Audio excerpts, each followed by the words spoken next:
जी अस्सलाम वालेकुम। आज का जो मेरा टॉपिक था, जो आज हमने डिस्कस किया कि हमें कौन से वाला ऑयल और किस मकसद के लिए, और हमें उसका जो इंतखाब है वो करते हुए किन बातों का ख्याल रखना चाहिए।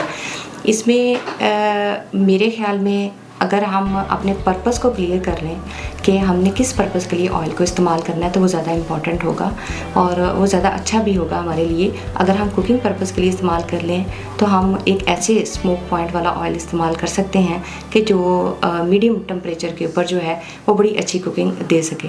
अगर हम फ्राइंग और ग्रिलिंग की तरफ जाते हैं तो वहाँ पे हमें स्मोक पॉइंट हाई वाला जो ऑयल है वो इस्तेमाल करना चाहिए, जो हाई टेम्परेचर के ऊपर भी अपने आप को जो है वो फ्यूम्स के अंदर कन्वर्ट ना करें।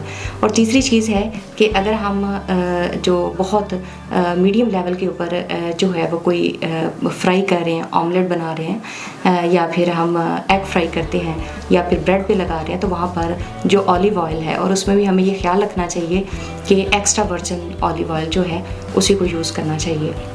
इसके अलावा अगर हम बात करें पेशेंट्स की, जो कि क्वेश्चन बहुत आता है, तो पेशेंट्स के लिए जो कार्डियक पेशेंट्स हैं पर्टिकुलरली, उनके लिए हमें ये अपने जहन में रखना चाहिए कि वो ऑयल जिस सीड से एक्सट्रैक्ट किया गया है, अगर उस ऑयल के अंदर उस सीड की स्मेल मौजूद है तो वो ऑयल उस जो है वो बेहतर है, वो रॉ फॉर्म में है, वो एक्स्ट्रा वर्जिन है और उसको इस्तेमाल करना चाहिए।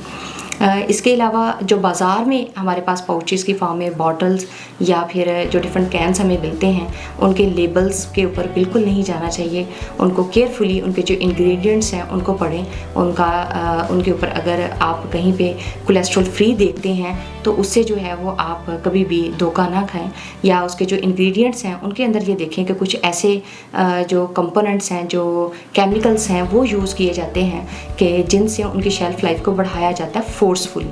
और एक और चीज़ आती है, that is the refined form.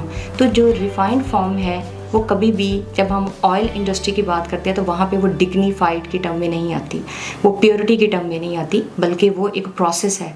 और वो जो प्रोसेस है वो हमारी सेहत के लिए बहुत नुकसानदेह है, और अगर ऑयल उस प्रोसेस में से गुज़रा है तो वो कभी भी हमारी सेहत के लिए अच्छा नहीं हो सकता। तो ये चंद बातें हैं जिनको हमें सामने रखना चाहिए।